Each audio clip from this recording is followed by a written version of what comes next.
In this video, we're going to see how to work in Canada. All right, let's look at this diagram. So we start here.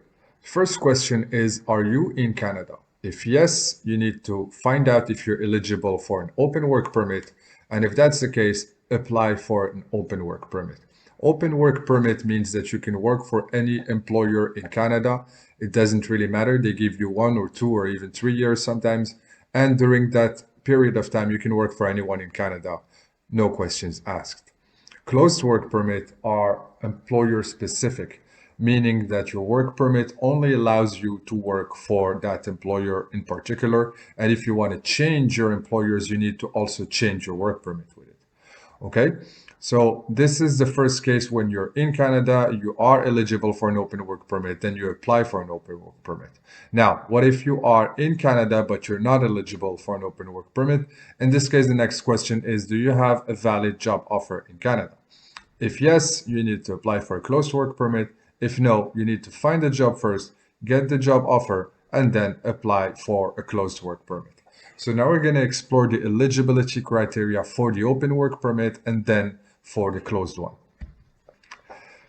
This is the list of people who can apply for an open work permit. So we're going to go one by one. First, international student who graduated from a designated learning institution and are eligible for the post-graduation work permit program.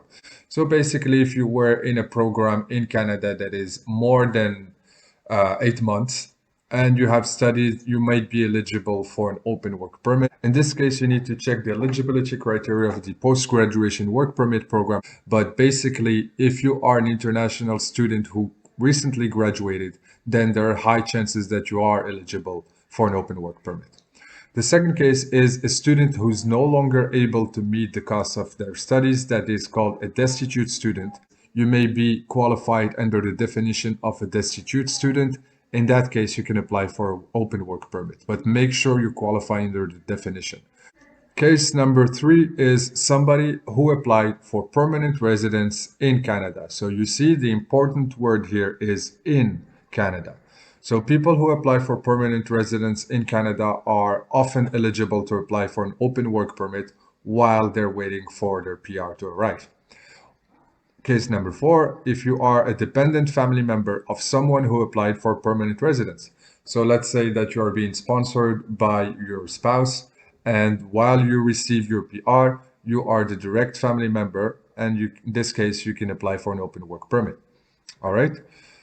Then we have the spouse or common law partner of a skilled worker or international student. So let's say you are a skilled worker and you are working temporarily in Canada, or you're an international student studying temporarily in Canada and you have your spouse with you. Your spouse is eligible for an open work permit. Spouse or common law partner, this is pretty much what you need to prove, that you are in a common law relationship. In that case, you may be eligible for an open work permit. Case number 6, if you are the spouse or common law partner of an applicant of the Atlantic Immigration Pilot Program. So if you're applied for PR under the Atlantic Immigration Pilot Program and your spouse is coming with you, they could apply for an open work permit while the government of Canada issues your PR. And then next is refugee claimant, protected person, or their family member. If you are listed as a refugee and you are in Canada, then you can apply for a work permit. Or if you are under an unenforceable removal order, meaning that you have received your removal order, but you're unable to leave Canada because of whatever reason. Could be that the borders are closed, could be that you cannot leave, there are no planes to take you to your country, whatever. As long as it's unenforceable, in this case, you have the ability to apply for an open work permit until the removal order becomes enforceable. Then there is a temporary resident permit holder. Same thing, it's just that you hold a permit that enables you to stay in Canada a bit longer. And the final one is if you are a young worker participating in special programs. Special programs are, for example, the International Experience Class, where they give you what they call a working holiday visa, where you can work if you want. That could be an open work permit as well. So if you're not in any of these cases, then you may not be eligible for an open work permit. And in this case, the only option you have left is the closed work permit. But before you apply for a closed work permit, Let's look at our diagram once again. So you're not eligible here. You go back. Do you have a valid job offer in Canada? And this is a key question because since the closed work permit is employer specific, you need to have a job offer from that employer to apply for the closed work permit. So if you do have a job offer, let's see who can apply for a second, and then if not, how you can find a job in Canada. So who can apply for a closed work permit? Those are the applicants eligible to enter Canada, so no travel restrictions, who have these two things: a valid job offer in Canada and a labor market impact assessment. Valid job offer in Canada, that's pretty clear, but the LMIA is a document that is coming from your employer that proves to the government of Canada that they were not able to hire anyone in Canada, neither a permanent resident nor a Canadian citizen. So that's a document that costs around $1,000. It's 2 months of processing.